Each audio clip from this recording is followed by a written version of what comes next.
Hi, this is Max for Drums Bonedo. Welcome to the channel. This video is all about the bass drum pedal and how you can get the most out of yours. In the first part we will cover the most common drive designs. The second chapter deals with basic adjustments, spring tension and beta height. Then we will move on to the more sophisticated options to adapt your bass drum pedal to your playing needs, such as beta angle and footboard angle. We will also talk about cam shapes. Then, last but not least, we will take a look at how the beta influences the bass drum sound and your playing feel. Let's dive in. Here you can see the three most common pedal designs, which are chain drive, direct drive and strap drive, also known as belt drive. Chain drive can be considered a standard. Most pedals come either with a double or single chain to transmit power from the foot to the bass drum head. By the way, the Tama Camco pedal you see here was one of the very first chain designs, closely related to the original DW5000. This pedal features a so-called radius rod base, which makes it lighter and more travel friendly. The downside is that a portion of the energy dissipates into the construction itself. This is why most modern pedals utilize a base plate, which creates a stiff connection between the frame and the heel plate. Flexible straps are a classic pedal design. Instead of a chain, they use non-stretch nylon or Kevlar fabric for power transfer. Straps are also known to have a little bit more give and organic feel to them. They are also among the most quiet pedals. However, in terms of sales, they seem to have a hard time competing with chain and direct drive models, which I'll get to now. This is a high-end Tama Dyna-Sync double pedal. With a footboard and cam linked to an aluminum rod, all the flex that chains and straps naturally come with is eliminated. Lateral movement is reduced to a minimum 2. That makes direct drive pedals a good choice for speed-oriented drummers who need that glued to the foot feel. But no matter what pedal you have, chances are that you can improve your playing by understanding how to adjust it properly. So let's begin with the adjustments basically any pedal has: spring tension and beta height. Most drummers like their pedal to be as responsive as possible, with a light feel and predictable action at the same time. Me too. In order to achieve that, I try to find the point where the spring gets loose, and then I tighten it just enough so it doesn't slack anymore. This is where your pedal allows for the lightest action. Downside: the beta will come back slowlier too. Now you can gradually tighten the spring to find the balance that works best for you. Often underestimated but equally important is the height of the beta. If you mount your beta flush with a mounting port like this, it will have the most momentum, but at the same time it will feel heavier and less easy to control. Instead, most drummers mount it like this. It doesn't look like much, but makes a big difference in playability. With standard diameter bass drums, this also helps the beta to strike the center of the head. Pro advice: lift your kick drum from the ground so the beta hits the head in a vertical position and doesn't have to travel beyond the optimal impact angle.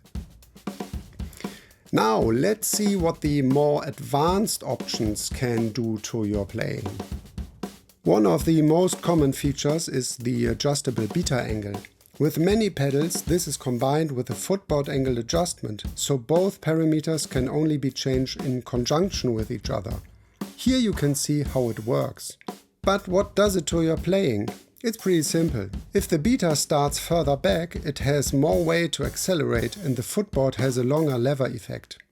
On the other hand, you will lose agility, which is why most speed-oriented players choose a steeper beta angle. My personal favorite and a good starting point is a normal footboard position and a 45 degrees beta angle. Pro advice: always go to the extremes first so you understand what the parameters are actually doing. Then fine adjust them to your liking. Now let's talk cam shapes. Turbo, accelerator, rolling glide, power glide, infinitely adjustable cam. What does all this refer to? Well, the cam shape determines how the pedal behaves when you push the footboard. A round, centered cam has a more linear action, resulting in an even, predictable playing feel. Players who like a more accelerated feel though should try out pedals with an eccentric cam, where the distance between the chain or strap and the axle changes along the motion. Depending on the specific model, this results in a more digital on-off feel. Here is my Eliminator pedal with a round cam and with the off-center cam.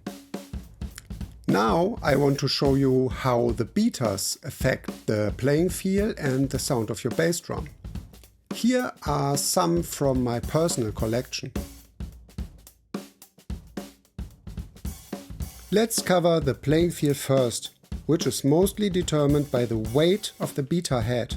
The heavier the beater head, the more momentum it creates, which will ultimately result in increased punch.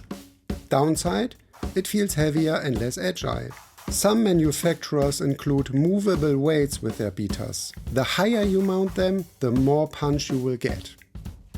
Equally important are the tonal characteristics of a beater. Dampening and beater swaps are the best ways to drastically alter your bass drum sound quickly. Let's check out some common and some not so common models. A standard felt beater like this one is considered a classic workhorse. Medium weighted, it provides a good blend of attack and solid tone suitable for almost any style of music. This is how it sounds like.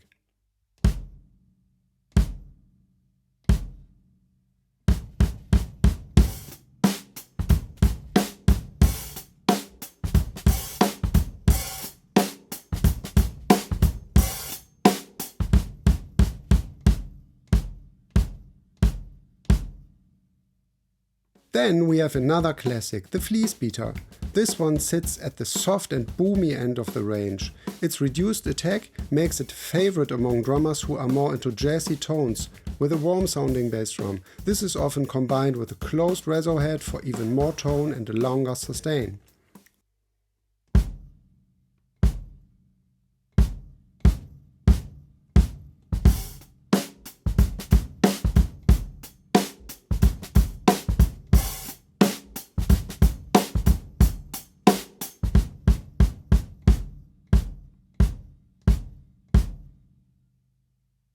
Here we have an all-wood beater. It emphasizes the attack and allows for precise and focused playing.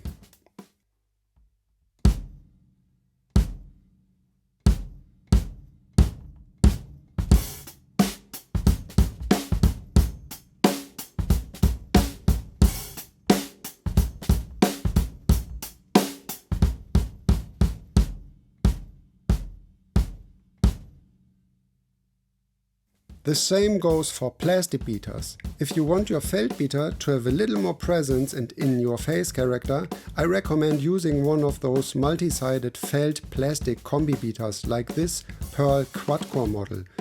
This is how it sounds like.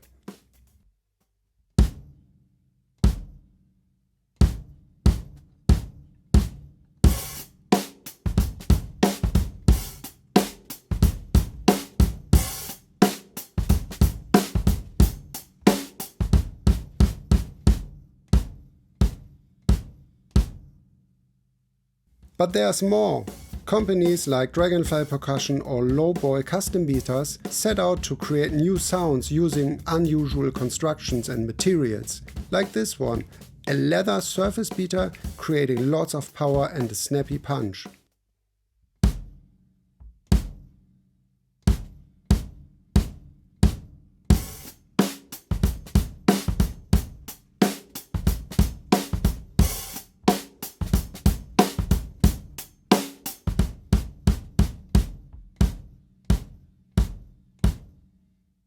Or this one by Dragonfly, a layered canvas beater. The impact causes their material to compress, which creates an organic and at the same time focused sound.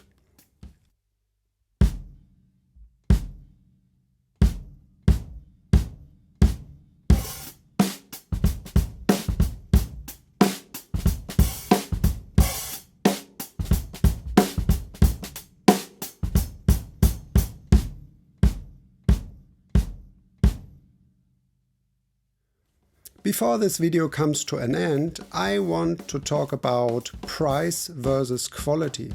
As you might already know, pedals can differ in price vastly. Cheap single pedals can be had for around 30 euros, while machined high-end models can cost up to 1000 euros.